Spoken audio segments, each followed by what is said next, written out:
Good morning sa atin mga kasaksid. For today's video, magdi-deliver po tayo ng dalawang Goshen dito sa Ordaneta, Bagsakan mga kasaksid. Dito sa Ordaneta, Pangasinan, sa may Bagsakan, sa may Agri Pinoy mga kasaksid. Kasalukuyan ngayon, ito ay ginagawa para sa renovation at pagpapaganda palalo ng Agri Pinoy. Kaya mga kasaksid, dito si Ma'am Milda, ito po yung kasaksid natin na umu-order na dati pa. Since day 1 mga kasaksid, umu-order na siya ng Goshen para po sa kanyang tanim ng mga gulay. So sa gulayan niya, ang testimony niya dati, nakakatipid siya mga kasaksid sa kanyang ginagamit na insecticide, fungicide at saka pesticide mga kasaksid. Kaya sobrang tipid ni ma'am nang gumamit siya ng Goshen All-Purpose Foliar Fertilizer.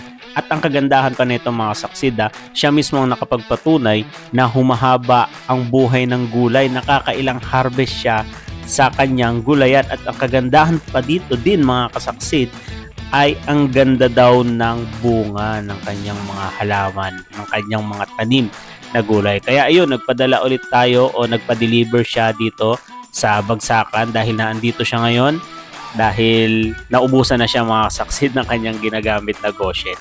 Kaya sa mga kasaksid natin dyan no, na may gulayan o nagdududa dito sa Goshen about sa gulay o palay man yan o anong klaseng halaman man yan mga saksid, pwede nyo pong itry mga saksid dahil sila madam ay nakapagpatunay na ang Goshen All-Purpose Foliar Fertilizer ay maganda sa lahat ng halaman. Kaya ayun, hinatin na natin, nagkita na kami ni madam kasi kanina mga saksid ay hindi ko pa siya mahanap kung saan ba talaga yung pwesto niya kasi lumipat nga sila dahil ginagawa itong Agri Pinoy mga saksid. Kaya yun, bumili si madam ng dalawa. Syempre mga saksid, may libreng 1 litro yan. Bawat 2 galon na nabibili nyo na Goshen, automatic yan mga saksid, may libre kayo 1 litro. Kaya ano pang inaantay nyo mga saksid? Syempre, at ngayon pauwi na po tayo dahil syempre mga saksid, tapos na natin na i-deliver to. Kaya maraming salamat po sa inyo and God bless po sa ating lahat. Kaya sa mga gustong umorder o gustong masubukan to itong Goshen natin, syempre mag-message na po kayo dito sa JMG Agri TV FB page mga kasaksid. God bless, ingat po kayo lahat.